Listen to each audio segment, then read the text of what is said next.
That's so funny. Okay, that is the second time. That's so funny. Yes.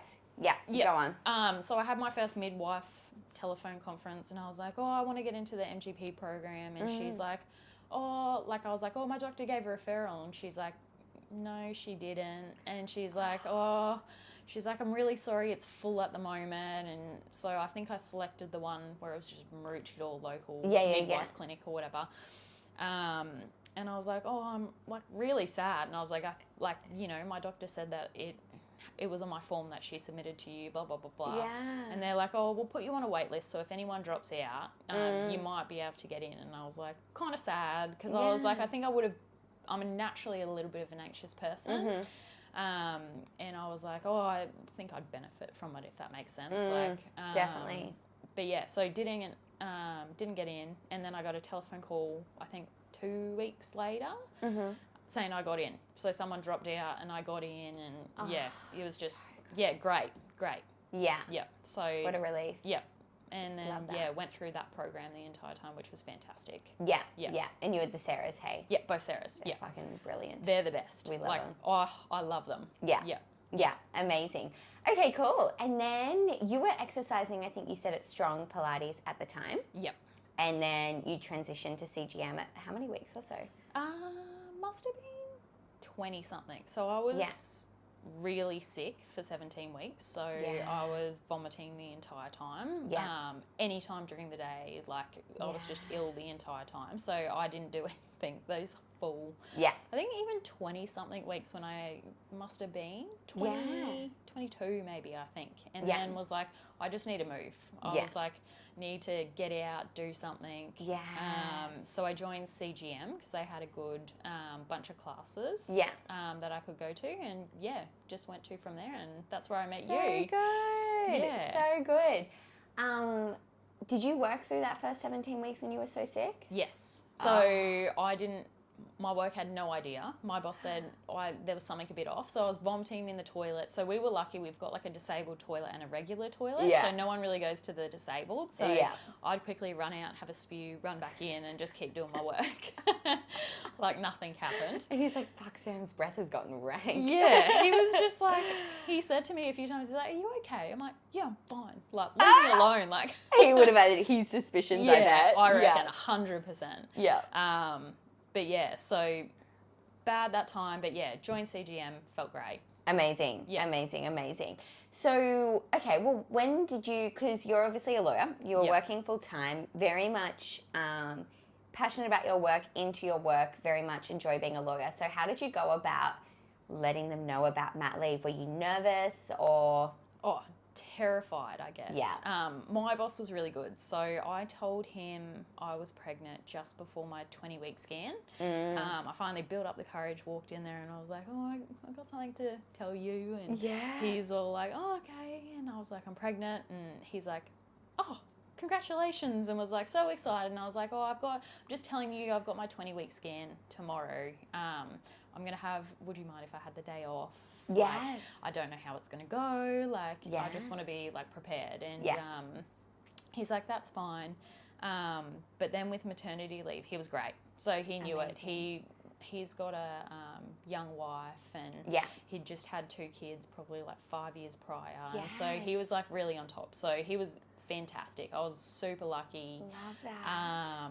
And I just asked him to go on maternity leave a month before I was due. So I did like 4 weeks. Yeah. 30, whenever that was. 36-ish. 36, Cool. So I went a little bit early because I just said, I just need to decompress. I need the time off to, relax, enjoy the last few weeks of the pregnancy. Yeah. And just, I don't know, be me, I guess. Like, get used to being by myself. And not working, not rushing, all those kind of things. Absolutely. And I'm interested for our career mamas out there. How did you go? Obviously, you've got to be switched on in your mind to be reading fucking contracts. Honestly, I don't know how you do that. I just go cross-eyed. I'm like, what did I just read? So to be doing that sort of work, you have to be switched on in your mind, with pregnancy is not very conducive of. How did you go managing that? Did you find it okay? Didn't really get that brain fog? I didn't get any brain fog, I don't think. So amazing. I was really, I was having my boss double check my work and one of the other girls at work do it. I think I was a bit slower than normal, if anything. Like, it Yes. took me a lot longer to get through what would usually take me not long. Yeah. So I think that was about it. So I was a little bit stressed at the beginning before my boss knew, but once he did know, he kind of let that go a little bit. And I did apologize a few times. I just said, look, I'm really sorry. It did take me longer than normal. Yeah. And I was like, but I got it done. And he was great. I love that. So great about it. But What a legend. Nothing bad. Yeah. But yeah, just slower, I guess. Yeah. Yeah. So good. So good. So you then came over to Natural Birth Co. I am intrigued, and I think I kind of know. I remember our first phone call, which is still just a crack up. But how did you feel towards birth? What was your perception towards birth? Did you have any fears or challenges or anything pop up for you there? I was terrified. Yeah. So from the get-go, I always imagined having a C-section. I think being like a very methodical person, I thought an elective C-section, let's get this baby out. Like, pain is not my friend. I don't know how I'm going to handle this. But when I obviously found out I was pregnant, the more I thought about it, I was like, you know what? I really want to do this the natural way. Amazing. And I really wanted to just embrace that effectively, that we were born to do this. But I had no education, no idea what I was doing. For someone that reads all day, I was like, I don't even know where to start. Yeah. Nothing prepares you for falling pregnant, and then obviously birth. So that's when I contacted you. I sent you a message and I was like, SOS, I need help. Help me. I remember that call as well, and I was like, so what parts are you interested in partaking in? What do you feel like you need? And you're like, I don't know, I'll do it all. Like, what do you think I need? I'll just do it. And I was like, easy, done. 100%. Yeah. So good. So, what I was going to say, did anything in particular help with that transition to you be like, I want that natural birth experience, I want to be able to handle the pain, all of that sort of stuff? Was it someone around you that had natural births that you'd been talking about, or it was just like kind of an intuitive thing? It was intuitive, hey. Like, I remember the day, like I always said to Stevie, I was like, if we ever had kids, I want to have a C-section. Yeah. And I was like in my head, I was like, oh, my vagina's never going to be the same. Yeah. I'm never going to be the same. Like, I was just like, no, I don't want to deal with any of that. And I was like, C-section just seems safer in my head. Yeah. And then I think it must have been, when I messaged you, I was like, no, like, we're made to do this. Yes. I had a couple of friends that had natural births, and I had others who obviously had emergency C-sections. So I saw both sides, I guess. And I don't know, in my body, I just knew that's what I wanted. I guess one day it was like a switch, and I was like, I love that. Nah, we can do it. Like, I can do this. Yeah. I can get over my pain threshold, and, you know, it's possible, I guess. Yeah. And stop playing into that story that it's too hard. Sort of thing. Absolutely. I got a low pain threshold. I can't do it. Yeah. Yeah. I think it's just more of a mind game. Like, I've never been the kind of person that can, like, push through pain when you're exercising or, you know, sitting in an ice bath. I'm the person that lasts 1 second and I scream and get out. So I was like, there's no way I'm going to be able to manage labour. Like, there's just no way. Like, I'm going to be screaming from, like, the get-go. Like, I was like, nah, I'm not going to be able to do this. But I think it's, like, it was just natural for me. I think, like, once you get to know your baby, the pregnancy, like, I was like, we can do this. I actually got given a really good book by a friend that was written by a doula. Okay. And I started reading it, and just, I think it took like a natural approach, and I was like, you know what?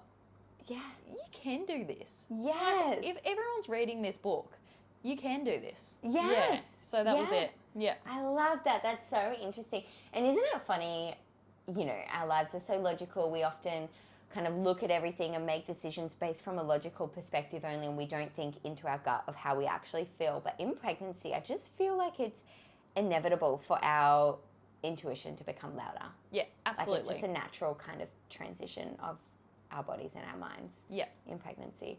Cool. Okay. So then you started yoga and Pilates with Natural Birth Co., and you started your body balance workshop. Do you want to talk about those kind of aspects and how they affected your pregnancy, how you felt being around the women, all that sort of stuff, that kind of growth through your pregnancy towards birth? Yeah. So I absolutely loved. So before I was pregnant, yoga was not my thing. Yeah.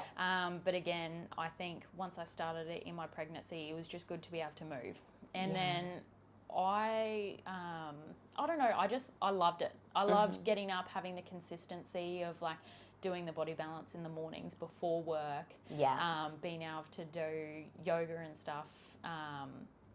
I think it was in afternoons, wasn't it? Yeah. And then the Sunday, I think you came to an afternoon and a Sunday. Yes. Yeah. And it just being able to get your body to move, it just felt great. Like I just don't know how to explain it. I think because during the pregnancy, I had hugely fat, fluidy feet. That's right. Yeah, like I had to keep them up all day because they'd just balloon out and be so painful. So that kept me moving, and it reduced the amount of like fluid at the end of the day that I was having.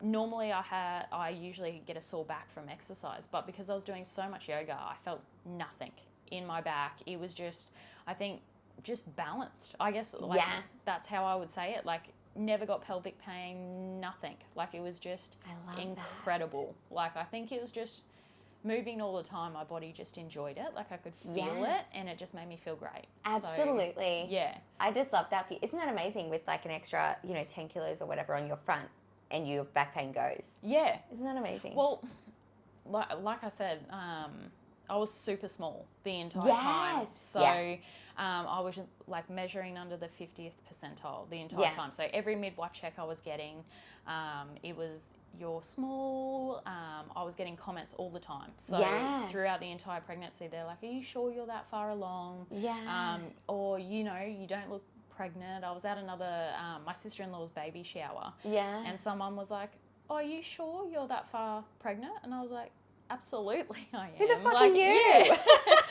And like it wasn't meant, all these comments weren't meant in a bad way, but like it goes straight to your psyche, and you're like, I don't know, I was like, oh my God, is my baby gonna be retarded? Like like my midwife, everything was fine. Yeah. But it just puts that, I guess, pressure on yourself that like something's wrong, or makes you think there's something wrong even though there isn't. Yeah. So I guess that probably played part of like why I felt so good too, because I wasn't that much bigger. Like I barely put on any weight. Like it was crazy. It was intense, but very lucky in that aspect, I guess. Totally. So, yeah. Your body was so built for pregnancy, I feel. Yeah, well that's it. Like never really got the heartburn, but I think I've got such a long torso that I didn't find out until like just before like my baby came out. They're like, oh, you've got a long torso. That's why there's just heaps of room in there. And I was like, oh.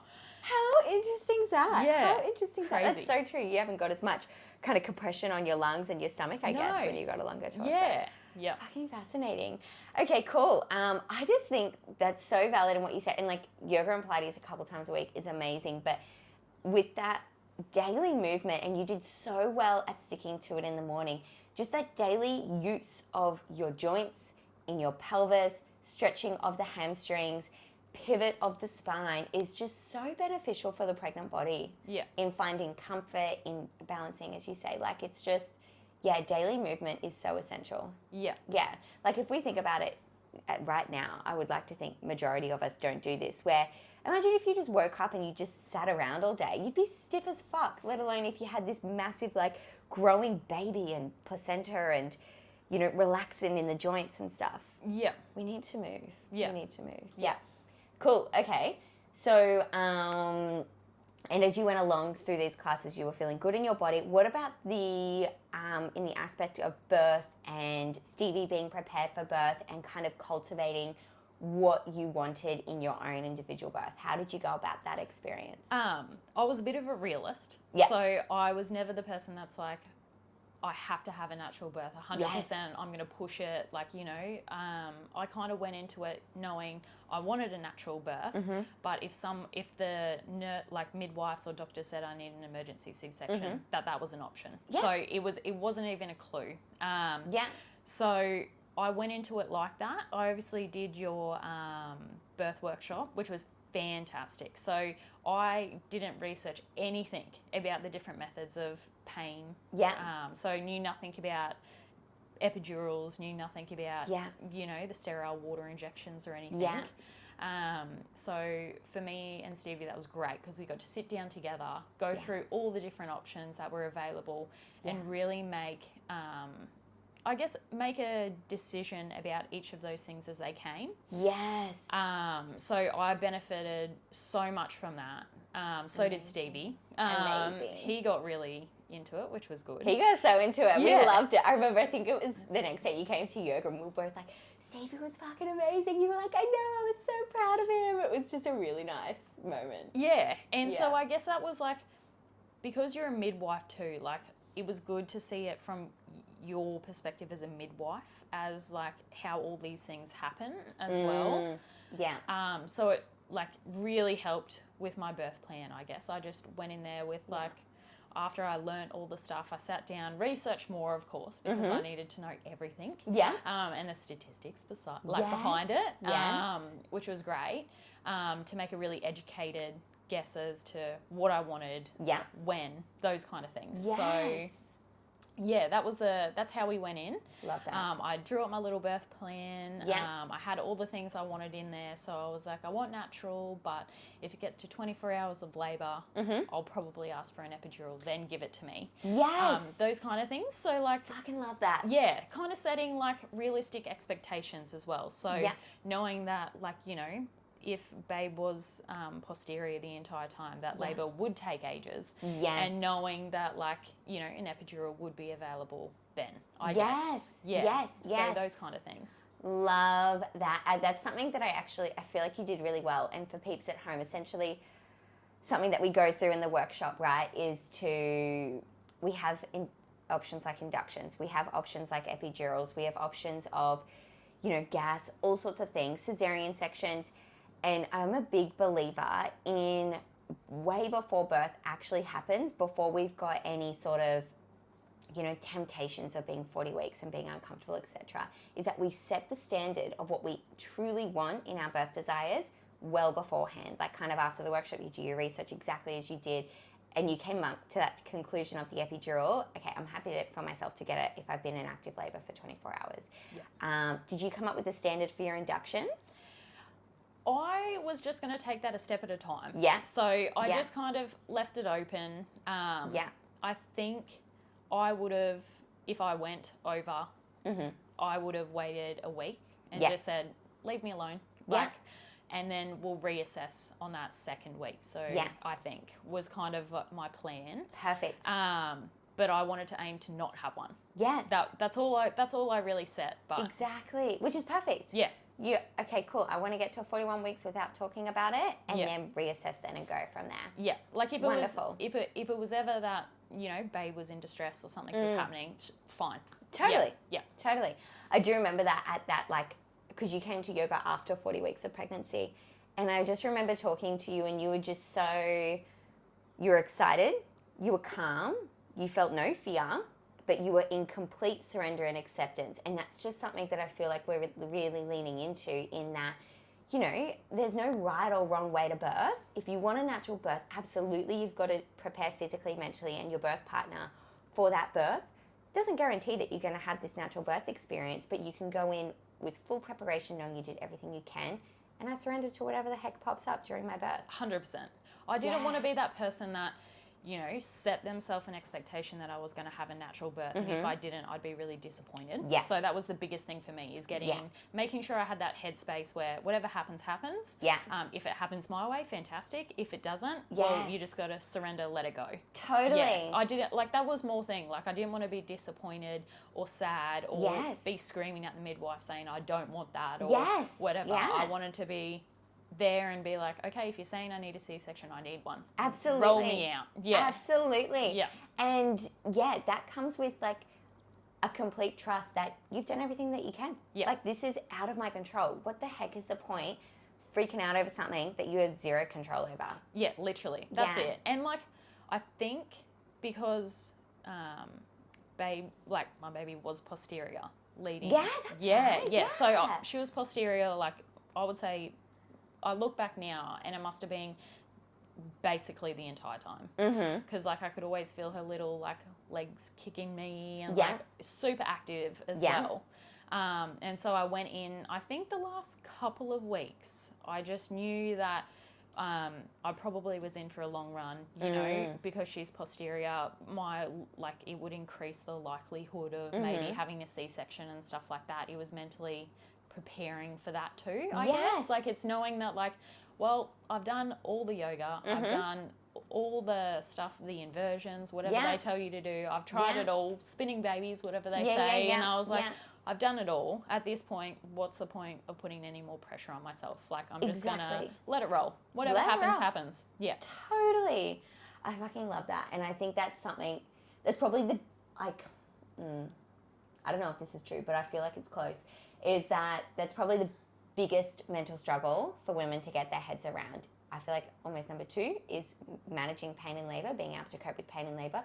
But number 1 is having that true surrender and acceptance. Yeah, is really hard. And I think your logical mind helps with that a lot. Oh, absolutely. I'm like, oh, bitch, it is what it is. Yeah, it is. Like, aim for the best, but if you get the worst, whatever. Yeah. So good. And I wonder, let me know, I could be just making this up. You were going through your pregnancy with Nat at the time, who we both know had a natural posterior labour for her first, and she was with us for a second.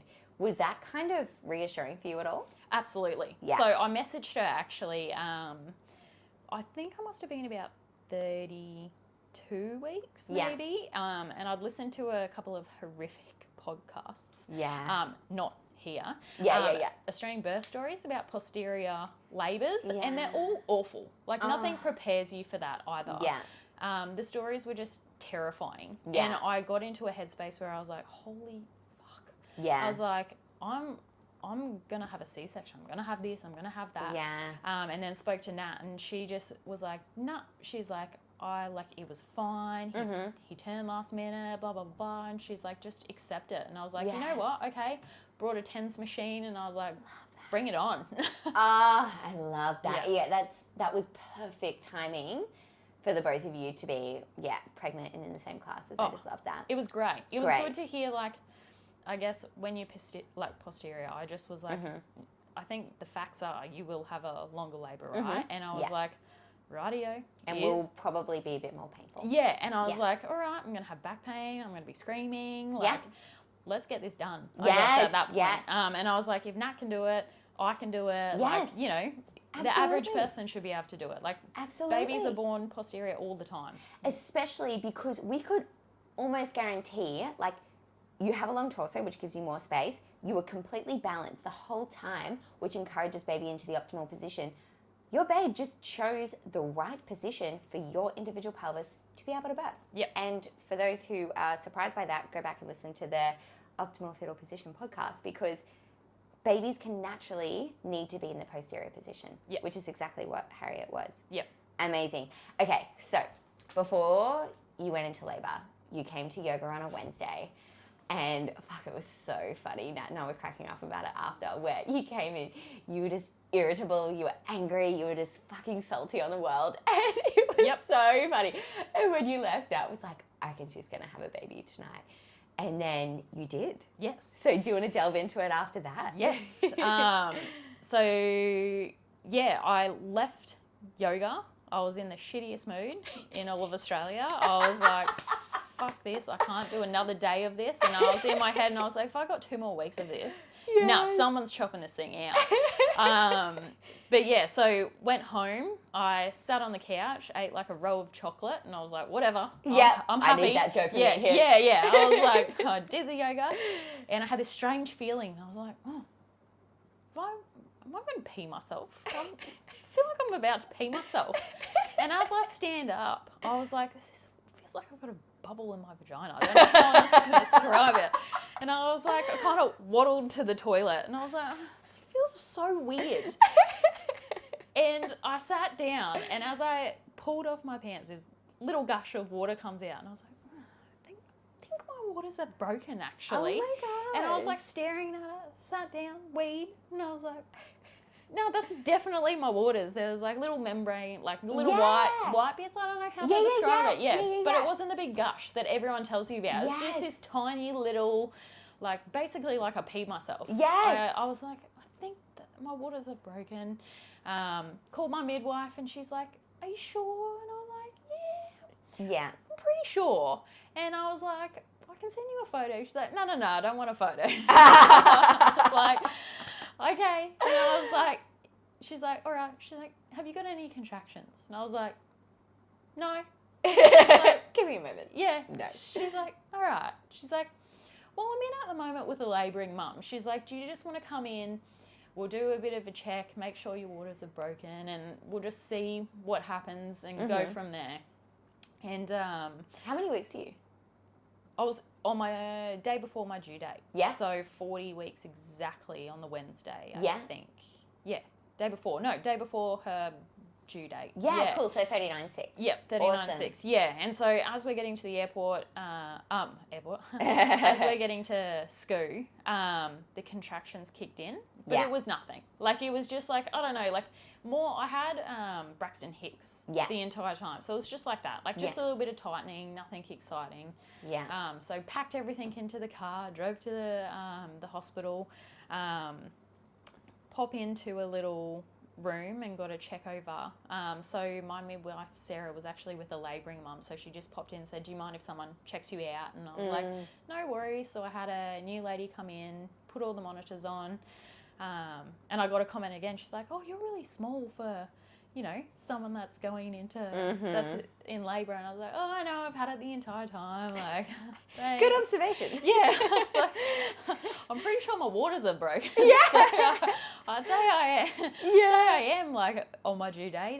Yeah. And so had the monitors on, sat there for an hour. She checked, waters had broken, but they said there's not much like there, like, but yeah, sent me home with a sheet of paper. Everything was fine, and she just said, buckle in, next day or two you might go into labour. So yeah, that was it. So exciting. Yeah, went home. Yeah. Tried to go to sleep. Yeah. Didn't really work like that. I think I was just so excited. Yeah. At that point, I was like, oh, it's actually fucking happening. Yes. I was like, oh my God, I'm going to meet a baby soon. Oh. So me and Stevie, went to bed. He fell asleep, snoring within the first 5 minutes, I think. Classic boys. Yeah. I kind of drifted in and out a little bit. Perfect. And then I think by about 2:30 in the morning, it was enough to get me out of bed. So amazing. I was like, you know what? I'll let him sleep. I'll just see what I can do. Maybe if I sit down and watch a movie, I might feel a little bit more comfortable. Yeah. And yeah, just progressed, I guess, from there. Amazing. Yeah. Just slowly started getting more intense and strong and longer. Yeah. Yeah. Cool. Yeah. So then what happened there? I think I just was pacing around the room. Yeah. From about 2:30 till about when Stevie came down at about 6:30, Yeah. I think. I was just moving through labour, just walking around, stopping, breathing through the contractions as they came. Stevie came down, about 6:37, and then it started getting intense. And I was like, oh, this is painful, and had a bit of brekkie, vomited the brekkie up. And it was crazy. So I didn't feel anything in my back. I felt it all down the front. Amazing.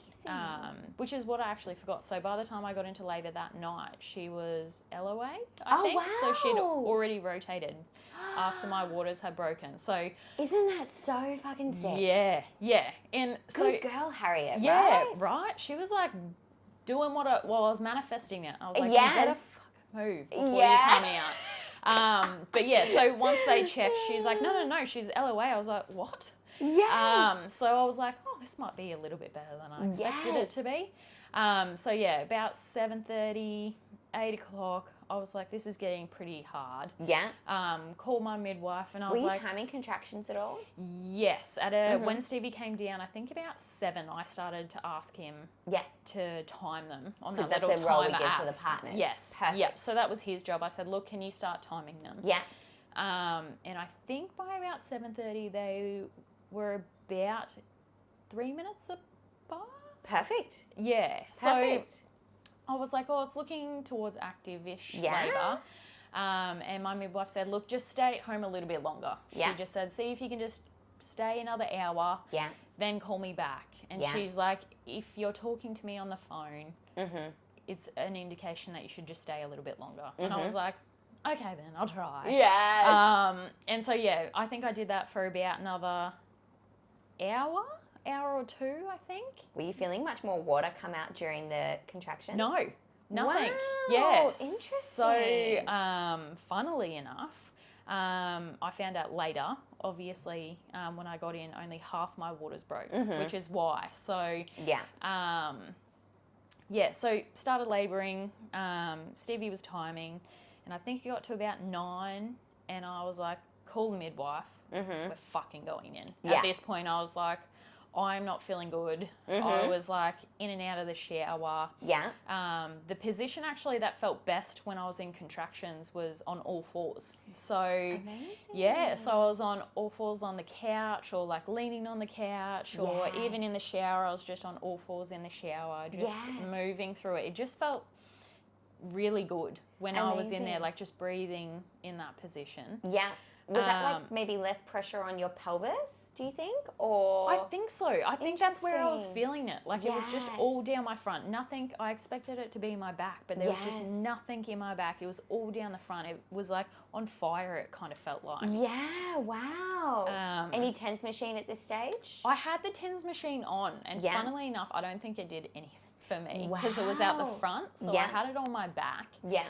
It was a good distraction though, Yes. I think. Yeah. So like as I was coming into the contraction, I'd hit it so, like I had it up full pelt. Yeah. Like as high as it goes, and I'm just like hitting the button, just like, hurry up. Yeah. And yeah, so by the time I said to Stevie it was 9:30, I was like, no, we got to get in the car. I was like, you call the midwife, we're going there. And I was like, I just feel the need to get into the hospital. So good. So as we're walking out the front door, I'm like on the grass in the front of our house on all fours, just going through a contraction. So yeah, get 9 in the o'clock car. in the morning, everyone's going to work. Yeah, See ya. literally.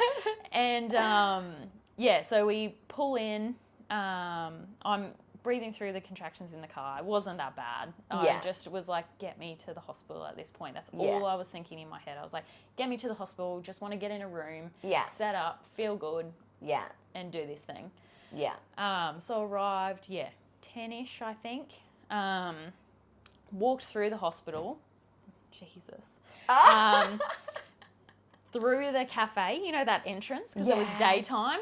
Yes. So I'm like walking through the hospital. I've stopped next to the cafe when my contractions come. I'm just holding on to this, what do you call it, handrail. Yes. This guy walks up and he's like, do you want a wheelchair? I was like, no. I was like, get away from me. I was like, just let me walk down this hallway. Knew I had to get into the elevator. Knew I had to go up to level 4 or whatever it is. And I was like, leave me alone. And Stevie's just trailing behind me with our bag of stuff. So yeah, rock up. Rooms all set up. Fantastic. So good. Yeah. So had the initial vaginal exam. I didn't want to find out, so my midwife Sarah, she knew, and I was like, she's like, do you want to know? Ask me again. And I was like, nah, don't tell me. I was like, I don't want to know. Yeah. She's like, all right. She's like, get in the shower, take your TENS machine off, and Did you end up finding out after how many centimeters? Yes. So I was 7 centimeters. Oh my gosh. So I asked her at the home visit. Yeah. So I was 7 centimeters by the time I got in there. 6 or 7, I think, off the top of my head. Fantastic. And yeah, so she's like, jump in the shower. Yeah. Do you want a bath? And in my thing, I said, ask me. And I was like, at that point, I was like, yeah, whatever. Yeah. Because like the shower was already feeling good at home. Yeah. So I was on all fours over a, what are they called? The fitness balls. Yes. Yeah. With like little padded mats. Perfect. Yeah. So great position. Must have been in there for about an hour and a half, I think. Got some gas. Just to help. I think, hour and a half, and then all of a sudden I just felt this drop. Like, I don't know if it was a drop, I don't know if it was something like intuition or something, and I was like, I feel like I need a push. Wow. And Sarah's like, all right, do you want to go in the bath? And Yeah. I was like, yep. She's like, it's ready to go, jump on in, and I was like, is it going to slow my labor down? And she's like, it might. She's like, or you might be fine. Yeah. And so, yeah, I think... And if it does, you can just get back on out. Yeah, exactly. Yeah. That was it. Yeah. And so anyway, I think I was in the bath for about an hour, pushing. And I was like, oh, this is going for ages. And I was exhausted at this point, I think, because I hadn't really slept well the night before. And I was tired and I was complaining to the poor midwife. And like, pushing's hard work. Oh, it was hard work. It's exhausting. Yeah. Like it was just and I think I turned around and I was like, what's happening? And I was like, is there something like going on here? And I was like, I just feel like nothing's progressing. And I was like, but I was pushing. And I was like, you know, she was like, her head was there, it was just coming like in and out. And I was like, something just doesn't feel right. And anyway, they had a look and they're like, oh, I don't think all your waters have broken. So it's actually is it your membranes or whatever? Yeah. Just sitting over the top. And they're like, so we can go one or two ways. You can just keep pushing and hope that it just comes out. And they're like, or we can break it for you. But if she's pooed in there, you can't go back in the bath. They're like, otherwise you'll just have to like be out of the bath. And I was like, you know what? At this point, I don't give a fuck. And I was like, I just want this baby to get here and I just want to push her out. And I was like, the bath was never, I wanted to have a water birth. It was just felt good while I was in there. So I was like, I know plenty of other techniques to get her out. I was like, at this point, I'm probably having her on all fours anyway because it's the only thing that feels good. So even in the bath, you were in all fours? So I was on majority of the time in all fours where I was pushing. So I had my knees pointed in. Fucking legend. Whatever was kind of feeling good. So I popped out. They broke the waters. She hadn't pooed. So they're like, do you want to get back in? And I was like, yep. And so by the time, I think from there, it was 1 hour of pushing after that, or about 45 minutes, I think. I could just feel it happening. I was like, this feels so much better. Like, I felt like I was getting somewhere. Like, it was just that intuitive feeling where I was like, yeah, this is much better. You were fucking onto it. Yeah, I was like, I'm ready. So, and then just kept pushing. So her head was just bobbling in and out. And then my midwife actually suggested to me, she's like, how about you move your legs either side of the bath, so really, really wide? And I was like, all right. I was like, that's not what I learned in the classes, but you know, like I was and it just must have been my pelvis, hey, because I was just like, as soon as I moved positions, so I had, was kind of like squatting almost. But like in the water, if that makes sense. And then, Oh, I see what you mean. Yes. Kind of leaning back. And then, next minute, her head was out. And it was just in the water. Weird. It's so weird. No one ever prepares you for that. Did you just look down and there was like a head out of there your was vagina? a head. And I was like, holy shit. I was like, can she breathe? And they're like, yeah. And I'm like, are you sure? And they're like, just don't get out of the water. And I was like, I could see her head moving. I was like, yuck. In my head, I was just like, this is weird.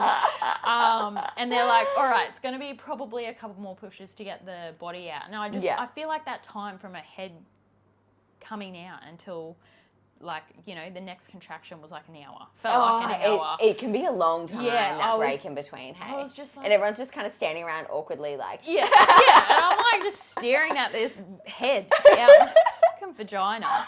And by this time I ditched the gas because I was like, I'm over this thing. It's not doing anything for me. Like, I'm in pain, whatever. Let's just fucking get this baby out. Happy days. Like, I don't know, even like, I don't even really recall being in pain when the head came out. I was just ready. Like, I think mentally ready. I was just like, let's get this thing out. I'm done with pushing. I'm done with this labor. And head popped out. And they're like, all right, it's probably going to be another 2 contractions before you get this out. And in my head, I'm like, no, she's coming out in 1. I was like, she's coming out next contraction. Totally. I was like, I've decided. Watch me. So you don't remember that ring of fire at all? Not really. Like, I remember it, like, before. I think it was more when the head was bobbling in and out is when I felt it was painful. But I think once I had pushed, I just used all the, like, everything I had, hey, at this point. And once it was out, it was fine. Amazing. Like, it felt better, if that makes sense. Yes, like, I was just like, this thing is out. The head's the hardest part, Yeah. for sure. Yeah. And then, one more contraction, and I just pushed that body out because I was like, you are getting out. Amazing. Yeah. Oh my gosh, isn't that incredible? Okay, so a couple of things. Perfect example of the waters breaking. I can't remember if I said this in your workshop or not, but you know how we talk about the waters breaking and how that can often be not a positive thing towards natural birth. But that is a perfect example of what I talk about, where if the babe's already moved down, the cervix is gone, baby has moved down through the pelvis, which yours had. You're at the pushing phase. Like, you could have pushed her out with the waters intact. It would have just taken a lot longer, and it would have been a lot harder because you're pushing out a baby and an extra, like, 3 liters of fluid out of your vagina. Yep. And that's what the midwife said to me. They're like, and I learned that, and I was like, at that point, I was like, I just think that you should break this. Totally. So I was like, with the amount of sleep I had, I was like, I don't know how much more real active pushing I can do without being exhausted. Yes. Yeah. Yeah, and, like, once you get exhausted and you can't push anymore, like, obviously that's when the vacuum and stuff comes in, which is like, let's just avoid that. Like, and I think that was a wonderful call on your behalf. And what I found interesting with what you said about the knees then going to external rotation, so wide knees, what I'm wondering is, you know how you've got, like, the pelvis and then there's the sits bones here, and when you're in internal rotation, they go like that. Yeah. She was already down and through, so who the fuck knows what happened there, but then when she wasn't coming down further, maybe her shoulders were in some sort of way where the head was already through. So you kind of like, okay, that internal rotation isn't really necessary anymore. So then doing that awesome move that the midwife said, which is so good that she suggested that, maybe just somehow jiggled something out of the way so that those shoulders could come through. I feel like it must have, hey? Like, because, like, I was pushing the entire time on all fours with my knees in to begin with. Does that make sense? Because I was like, she's there. I can feel her, like, trying to come out. Yeah. And my midwife, just suggested it. And in my head, I was like, do you know what you're talking about? Like, totally. Of course she does. Amy said that I mean, internal rotation. Yeah, and I was like, you know what? I'm going to try anything at this point. And it just worked. Like, I don't know if it just gave a little bit more room. I don't know if, like, that's all, it just needed that shift. Yeah. But worked. Yeah. Yeah. And that's the thing, like, you know, we're talking about pushing a baby through a pelvis. It's a tight space. So any sort of, like, jiggling and mobility is going to be beneficial. And I think, like, which you displayed perfectly, and this is all about what birth is that we've got to not be rigid. You know, we've got to be, like, willing to try things, and if it doesn't work, we'll just try something else. Like, it doesn't have to be a big deal. You know, we don't have to do everything by the book. So fucking sick. So amazing. Now, can you tell the peeps, how big did she actually end up coming out? She was massive. So massive. Like, where the heck did she fit? I don't even think I gained 5 or 6 kilos the entire time. Like, it was like, I can't remember the actual amount. But it was really small. And I was, like, concerned. I was like, is my baby healthy? Yes. Like, literally, that's what it came down to. But so she came out, and I remember I had my other Sarah with me at this point, because they'd swapped over like 3/4 of the way through. They had a changeover. And Sarah said to me, she's like, she's pretty big. And she's like, we're all guessing how many kilos she is. And she's like, I reckon she's about 4. And I was like, no way she's 4 kilos. I think Stevie said, like, 3 and a bit. I think I was a bit, like, dreaming, saying she was like 2. And she was 4.1 kilos. Isn't that just... I was so shocked when you told me that. I was just... Everyone was. It was like, because your belly was so small, we definitely thought that she'd be small. And, like, your labor was amazing, and, you know, there wasn't anything that was necessarily indicative of you having a big baby, you know? At all. No. So I think all the measurements were, like, under the 50th percentile, and she came out in, like, the 89.99 or something. Like, she was just on that cusp. I don't know what that I don't, big testing baby. For diabetes if it was too big, but you were just on that cusp, which, like, thank goodness. I just thought that was so amazing. Yeah, crazy. I can't believe she was in there. Like, I was like, where did she fit? Like, when she came out, she was huge. I was like, oh my gosh, I gave birth to a giant. Yes, ready to put their school bag on and go to school. Yeah, Like, how crazy. literally. I was like, is she 2? I So good. don't know. Yeah. So, in reflection of your birth, what was Stevie's role throughout all that? How did that go down? So he basically was in charge of setting up the room. Yeah. So we had some like fairy lights, we had some music. I just said to him, and I was like, I just want the fairy lights on. Yeah. And I was like, I want the music on. So I'd made a birth playlist weeks before that I'd actually been using for the yoga. So it was like all like covers and like real like, I don't know, something like not pumped up music, like really like cruisy, nice, but like stuff that you know the lyrics to. So it was kind of like, you know, you could like tune in and tune out to it. Yeah. So I was doing my yoga to that before. So it made me like super calm, this playlist. So good. So that was playing throughout, and then it was just, I think I gave him a couple of affirmations, like always like me. I was like, if women can give birth in rice fields, then you can do this. Harden the fuck up. Yeah, like it was none of this like, oh, your body's made to do this or whatever. It was literally like, you're made, and the other one was like, you're made to do this. Yes. Like you're made to do it. Like, very logical affirmations. I love it. Yeah. None of like, I wasn't never going with the hippity-dippity stuff. Yeah. It was like, not your style. Yeah, no. It was like, you know, women in rice fields can do it every day. You can do it, Sam. Yes. And it was kind of like, all right, okay. Yeah.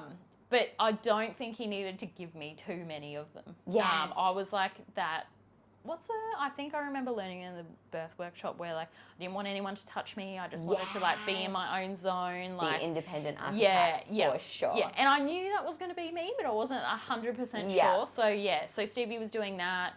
So good. He was in charge of just hydrating me the entire time. And then he was just patting me like cool face cloth on my head, and just like sitting next to me but being there, if that makes sense. Like it wasn't like, I'm not a person of words, so I didn't want him chatting or anything like that. It was like real just being there but not saying anything, if that makes sense. Absolutely.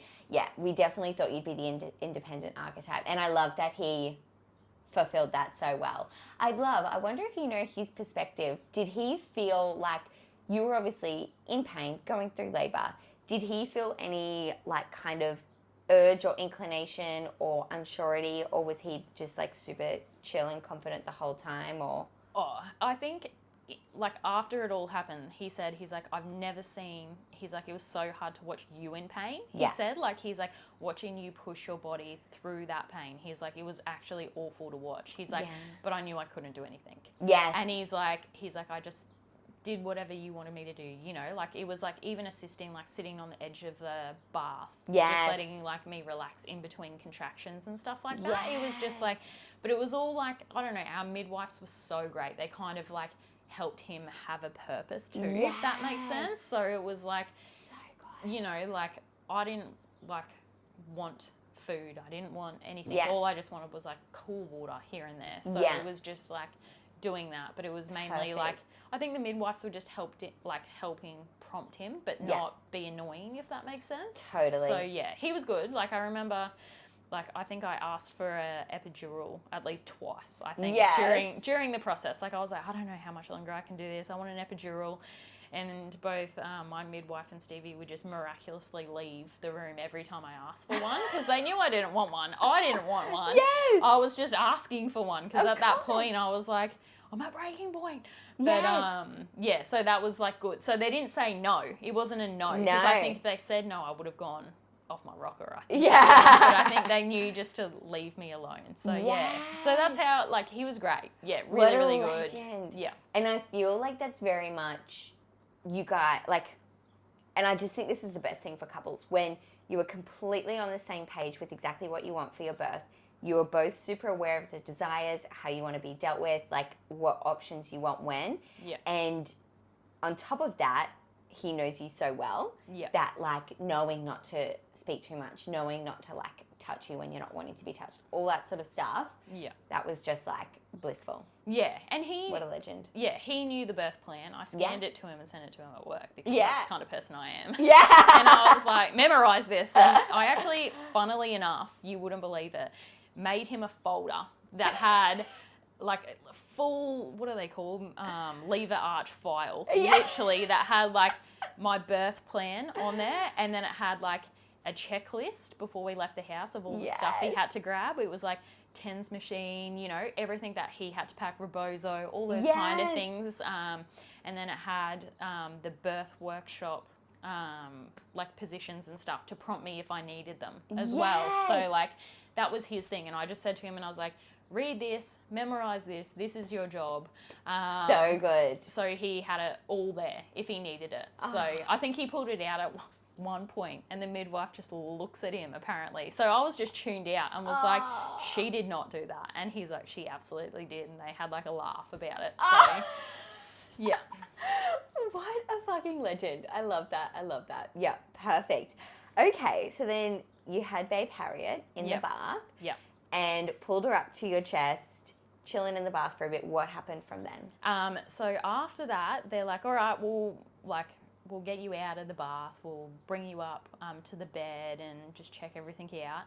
And as I get up, I had a postpartum hemorrhage. So I started bleeding in the bath. They got me out onto the bed and I just kept bleeding. So I think I lost like just above average, like 600 mil, I think.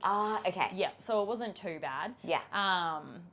And at this point, I think one of the midwives must have pressed the button because it goes from like having like no one in your room and like beautiful, dark, like nice, and then all of a sudden the lights are on and there's like 6 people in your room. Yeah. But I think at that point, like you're just so excited that you've pushed this baby out, and I'm just looking at the baby. I'm like, whatever, do whatever you got to do at this point.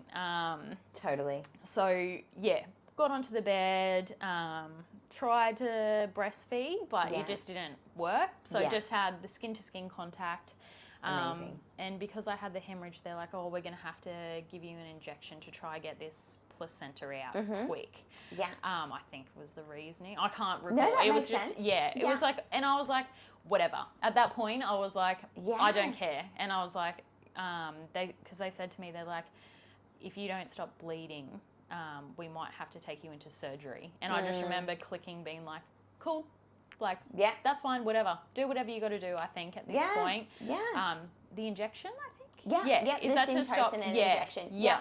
So, help get your placenta detached from the wall and, like, close the blood vessels. Yes. Yeah. So, because before that, were you planning on having a physiological third stage? Like naturally? Yeah. Okay, cool. So that was definitely the plan. Yeah. But at that point, they were like, I think because there was so many people in there. Yeah. And they're like, we think, and I was like, do I need it? And they're like, yes. Like we do, because if it doesn't, you might have to go into theatre. Yeah. And I remember all at that point was just looking at Stevie and being like, there's colostrum in the freezer, like make sure you give it to her. Yeah. And like I was like, I don't care if I get wheeled away. At that point, I was just like more worried about that. So so got it out, and then I was like, oh, can you just leave it, like once the placenta came out, what is it? No, delayed cord can't. Is what I'm thinking about. Yeah. So let that go. And then it's just all kind of a blur from there. But yeah, getting the placenta out was the issue. It was awful. Right. So I had the ragged membranes? Yes. Yeah. Yeah. So it was like I was like screaming. It was way worse than the labour, in my opinion. Wow. So they were palpating my stomach, and it felt like they were like, I don't know, I've never felt that pain before. Like labour was nothing compared to this, in my opinion. Yeah. I just thought, like, I screamed at them, and I was like, this hurts worse than labour. And I was like, stop what you're doing. Like I was like trying to kick like the doctor. I think they brought a doctor in by this point too, and she was trying to get it out, and I could feel it. Like I don't know how to describe it. It was like, because it was like tearing, and like they were trying to get it out, and I was just like, get off me. And I was like, I don't want this. Like I've got like poor little Harriet like sitting on my chest, and I was like legs up in stirrups, and I was like, get away from me. Yes. But I think... Were they doing, when you said the uterus thing, are they like really rubbing hard? So hard. So they're like, really I think they had intense. like two of them, like just pushing on my stomach to get it out.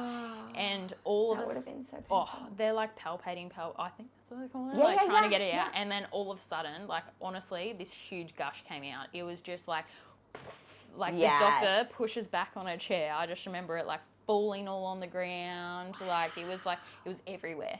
Is this the placenta came out or just blood? Just blood. Wow. Yeah, and so like they were like mopping it up, weighing the they're called, like the towels. Yeah, or whatever. the towels. Yeah. And then so she was down there for a while, but they eventually got it out. So Oh, it was, wow. Yeah, all happy days. Yeah. Far out. That sounds intense. Yeah. Yeah. Okay. Interesting. And they didn't need anything else after that. So in total, you lost 600. Yeah, 600 mils. Yeah. So just That's above not the too average. bad. Yeah. But yeah, that process of getting the placenta out sounds fucking awful. Yeah, it was disgusting. Yeah. No. Yeah. Okay, cool. So they ended up pulling it out. Did you have any tears? Yes. So I had one tiny second degree tear. Yeah. So just down from my vagina towards my butt. Yeah.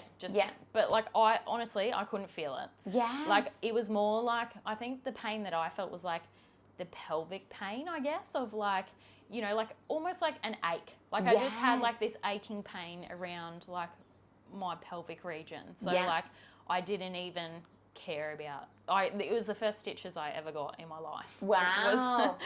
And it was fine. It was fine. Amazing. I barely, like I didn't even feel them stitching it. Like obviously you get the injections, but like didn't bother me at all. So like, good. I don't know, like, and the whole, even after, didn't feel the tear at all. Amazing. Yeah. Even when you weed and stuff, it was fine. No, didn't feel it. Love that for you. Yeah. Okay, awesome.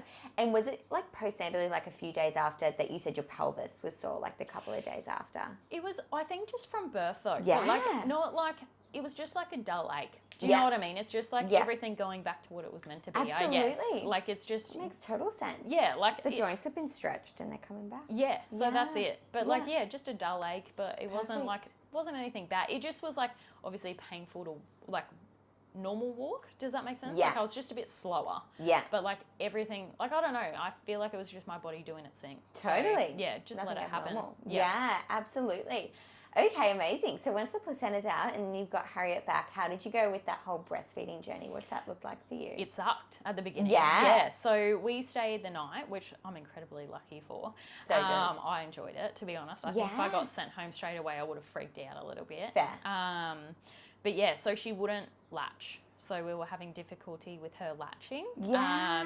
So I luckily had... That's right, actually. I do remember this. Yeah. So I had 7 syringes of colostrum. So for the first... That you'd express antenatally. Yeah. So good. Yeah. So luckily I had Isn't that just a godsend, so having much. that? Yeah. And it just took the stress off because like Yeah. we kept trying. I had like the midwives coming in trying to teach me all the different ways of holding her and I'd listened to the Thompson method before. Yeah. And so I was like, I feel like I know what I'm like trying to do, but like she just wouldn't really latch properly. So we just ended up going through the syringes on the first 3 days and like trying to, but it just wasn't really happening. And my midwives were like, look, if she's hungry, just give her the colostrum. Like, just keep trying, but if she's not going to do it, like, don't stress yourself out. Don't stress her out. Yeah. Just give her the colostrum. And then on day 3, I was speaking to my sister-in-law who was heavily pregnant at the time too. Yeah. And she's like, oh, has your milk come in? And literally as she's talking to me, my milk is like flowing down. I was like,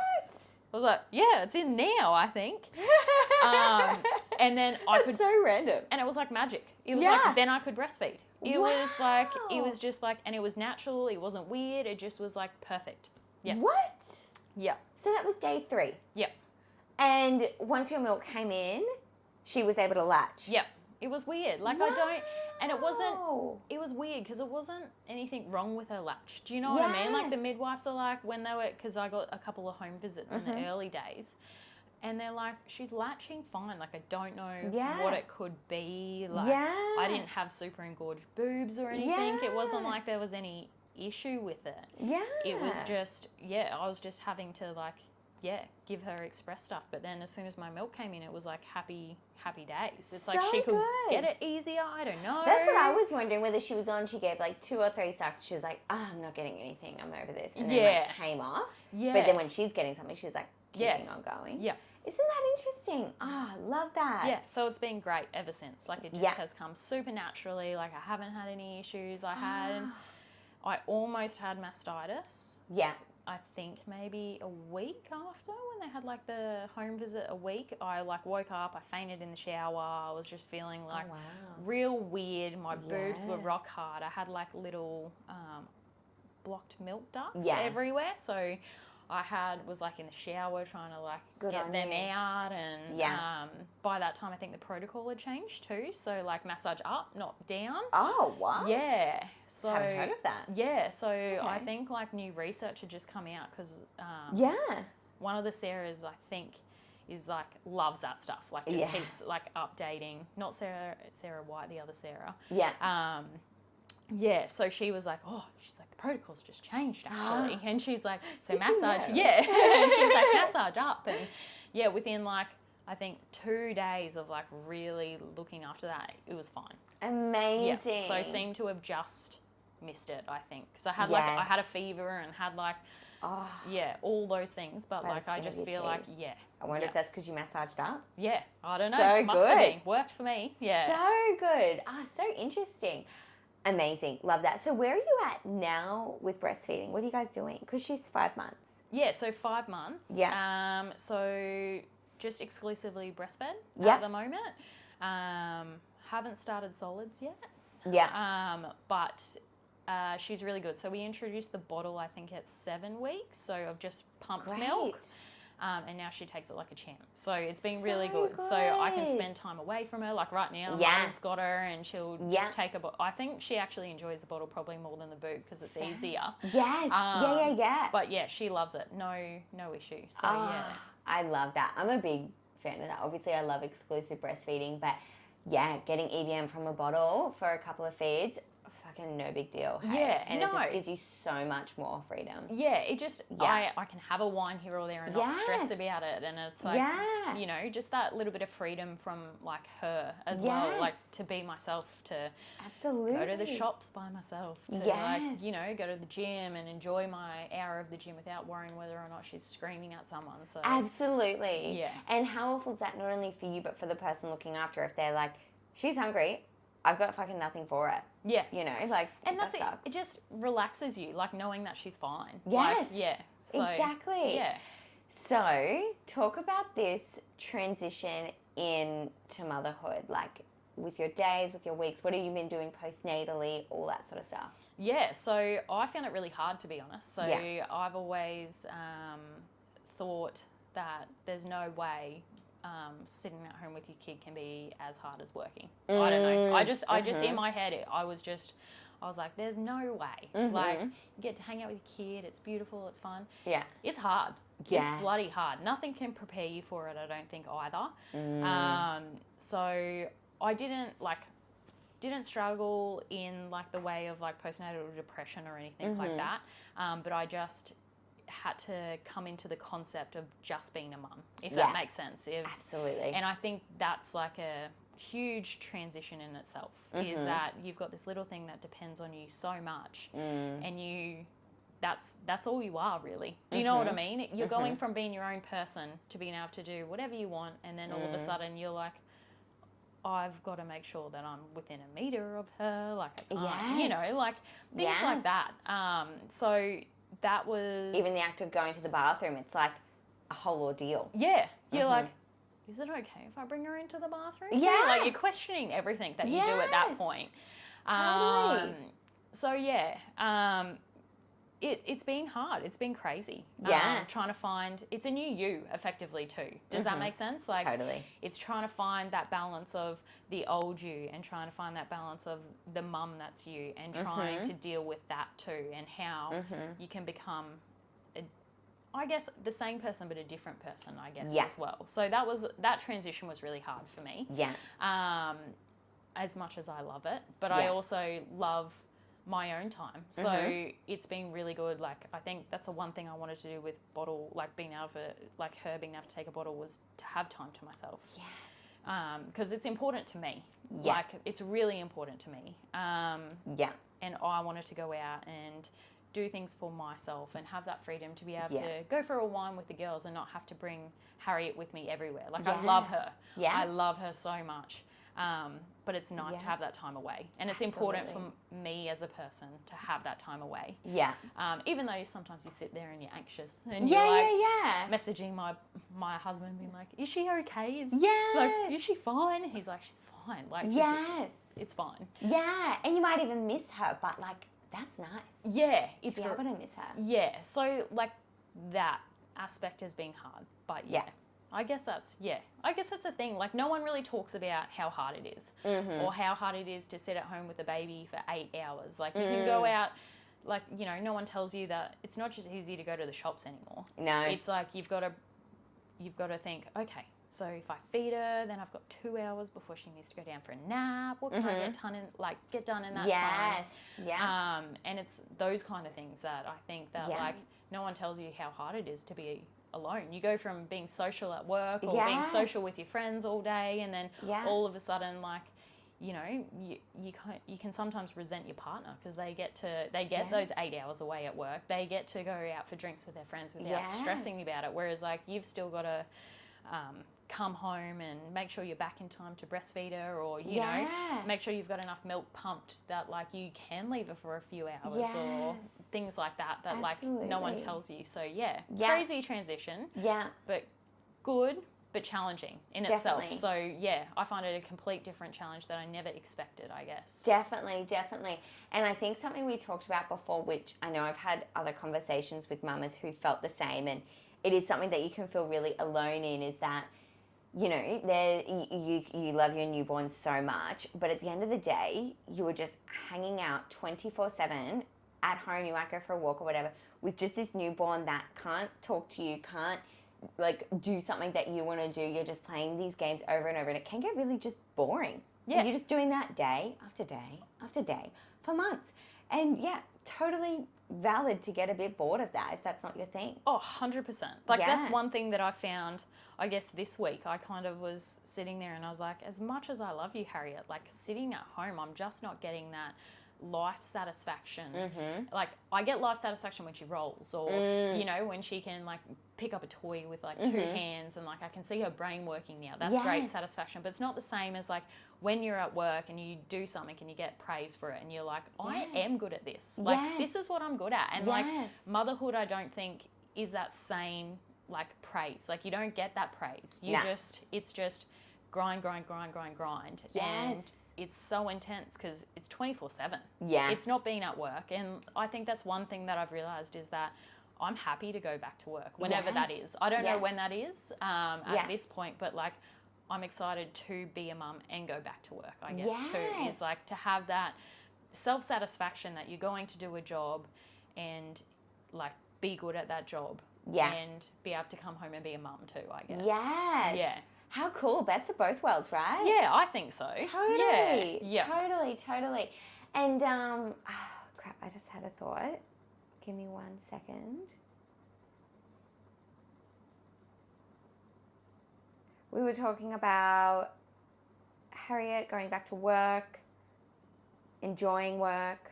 Fuck. Oh, that's what I was going to say. Wonderful. That worked well. So, what I think you've done really well, and like, you know, postnatal depression is super common, right? And you've managed to avoid that, even though this has been a very big transition, right? And this has been very, like, you had a beautiful birth, which is amazing. And this has been a big transition for you and your personality and your lifestyle that you're used to, this whole motherhood thing. And I feel like you've just done such an amazing job of avoiding something like postnatal depression or of the sorts, because you have just gotten rid of any guilt. There's no need to feel guilt, and you have created motherhood on your own terms. You are doing motherhood in the way that it suits you. And I think just having that ultimate like self-awareness, which you absolutely have, in being like, oh, like I actually want to go out by myself. And, you know, I know that other people say that they don't necessarily want to do that once they have a baby, but that's what I want to do. So I'm going to start pumping, and we can give bottles when I want to go out. And, you know, you've gone, like, signed up to your whole gym thing, and you've got friends there, and you go to there with them, and you've just really, like, you've got your mum who's an amazing support. And Like, you've just made it into your own style rather than, you know, I'll see, unfortunately, women kind of like feel the same as you, but then not accept it or even admit it to themselves. And then they just spiral and get really upset and overwhelmed and have all this guilt. And it's like, just accept what's in front of you and make it into your own version. Yeah. Yeah. And that's it. Like, you see, like, you know, I've got a lot of friends who are just born to be mums. Yes. Like, they're magical. Like, they're like unicorns, in my opinion. Yeah. Like, they love motherhood. Yeah. And it suits them, and like, they are fantastic at it. And I feel like I've never been that person. So I've never been like, I think it's like managing your own expectations in that, motherhood's not for everyone, if that makes sense. Like, and I'm not saying there's just different mums. Yeah. And like, I think it was dropping that I don't need to sit at home all day with my baby. Yeah. It's like, I should be going, you know what makes me happy? I was super social before I was, before I had Harriet. So I'd always go out for drinks with the girls. I'd always catch up, do those things. And they made me happy. And after a while, I just sat at home and I was like, this isn't making me super happy. Like, I need to look after myself. Totally. And to be able to look after myself, I need to exercise. I need to prioritize that for me. If that's getting up to go to the gym at 5 a.m, so I'm getting up at 4:30, whatever. I'm going to do it because I'm going to do it for me because it's going to make me a better mum when I get home. And then it's, love that. Yeah, pumping so I can actually have it. Like, I love wine. So it's like, you know what? Like, I don't, like, I'm going to enjoy a wine with the girls at lunch. And I can sit there and Stevie's going to look after her and she's going to be absolutely fine. Yes. And it's like doing things for yourself that I think a lot of mums forget to do as well, is prioritize themselves and then go, you know what, this is society's version of what a mum should be, but I'm going to do whatever feels good for me. And that's just the way it's worked. And I love it. It's a new me. It's a different me. Absolutely. But it is like, I don't know. I wouldn't want it any other way. Yeah, 100% agree. You go for your wines and lunch with your friends, and then you get home and you're excited to see her, and you spend time with her and you play with her. Another day you'll go to work, and then you'll get home and get excited to see her. And she's just been having a great old day without you. Yeah, like, 100%. Like, win-win. Yeah, she does not care. Yeah. Like, as long as there's milk, she does not care. Like, she's a little milk monster, and I'm like, that's fine. Yes, yes. I just am so, I'm so proud. I'm so proud of watching the mum you've become and the dad Stevie's become. I just think it's such a beautiful transition to watch. Yeah. Absolutely love. It's been fun. It's been Absolutely real. love. Yeah, absolutely. Yeah. Absolutely. Okay, 2 quick questions. Sure. So, actually 3. First of all, did you have any weird pregnancy cravings? Orange juice. Orange juice? Yeah. Oh, that's a goodie. Yeah, so like obsessed with it. Like, Yum. I had to like buy a like thing to have in the fridge at all times. I'd walk down to the shops to buy orange juice. Oh my gosh. Yeah, weird. Love that. That's a great craving. And did you have baby names picked out before birth? Yeah, 100%. Yeah. So because you knew you were having a girl, hey? Yes. Yeah. Yep. So that was like the one thing that I felt like I needed to find out the gender to be able to like bond with like her, if that makes sense. Yes. Like, I'm one of those mums that like, if I got a boy, I wouldn't be disappointed, but I've always imagined myself with a girl. Amazing. So I think when I found out it was a girl, and then I knew me and Steve were going to have a fight about names. Like, I knew we were just not going to agree. So ever since I was a little girl, I was going to have a little girl called Blair, and he will not let me have that name. So I was like, this is going to be a journey. Like, I know it's going to take us ages to find a name. Yeah. And then I wanted something different, not too different, but not super popular. So we found Harriet, and that was it. Love it. Yeah. Absolutely love. Okay, 3rd question. What would you say to a mama out there who's pregnant and considering preparing for their birth experience? What would you say about that? Do your own research. So I think you've got to take a step back. Don't listen to what everyone says.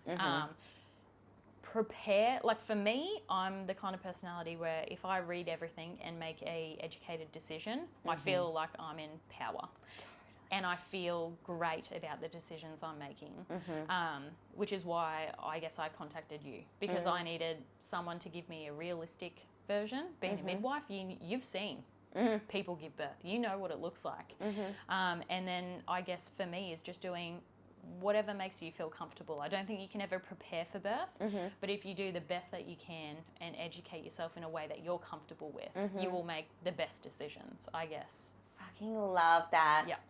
Absolutely love that. And really, like, having a birth, that's amazing. No matter how that turns out, I am such a huge believer in if you are the primary decision maker of your birth, then you will have an amazing experience. Even if you end up, in a cesarean section, you will know that that's what has to happen. You'll have acceptance, you'll have surrendering, and you'll be able to move on and meet that with acceptance. But then, so you got to do whatever it takes to make you feel fucking powerful. Yep. And exactly as you said, I'm the same. Some people are different, but having so much confidence in your knowledge to be able to make decisions because you've done the research and you can see the stats is so important. And because as you said, if everyone's saying, this certain thing, you could just be surrounded by a certain type of people. Like, which is nothing wrong with that. But say if everyone around you was like, pain, like labor was so painful, get the epidural as soon as you can, blah, blah, blah.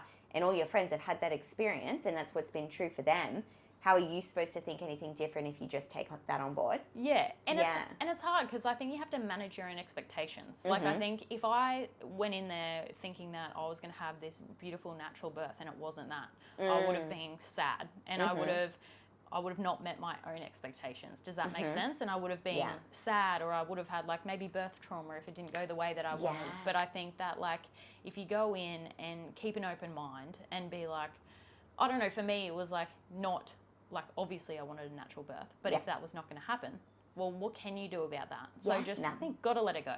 Absolutely. Like whatever is going to be is going to be. Yeah. So let it be. Yeah. Yeah. Fucking oath. Absolutely love. I have loved this conversation with you, Sam. It's been fun. Thank you so much for coming on. No, thanks for having me. So much fun. Yeah, I've been hanging out for this chat for a long time. I just am so pumped to get your story out there. And I think I did this post on Instagram when I was talking about the amazing births that we had with our Mamas at Natural Birth Code that month, and how you were one of those examples where it was like someone who was measuring small, scans were small, looked small, ended up having a 4.1 kilo baby, and then another lady who was measuring big, was a diabetic, was getting forced into induction, and then she ended up not getting an induction. She had like a 3.1 kilo baby, and I was just like, you just got to make the right decision for you and make an intuitive decision for you, and like don't let any particular label or whatever force you into a box. Yeah. Yeah. So I loved that example. Perfect. Awesome. Thank you so much for jumping Thank on. you. Woo. Oh, my earrings. I always forget to take them off, and gosh, just they like hurt. Yeah. Did you get that? No, I don't think. No. But maybe because they're like round. So Yeah. we're just like, yeah, just rest up. Oh, gosh. that was fun. I'm sweaty. Like You I'm like did? nervous. Really? Even still, like at the end? No, I feel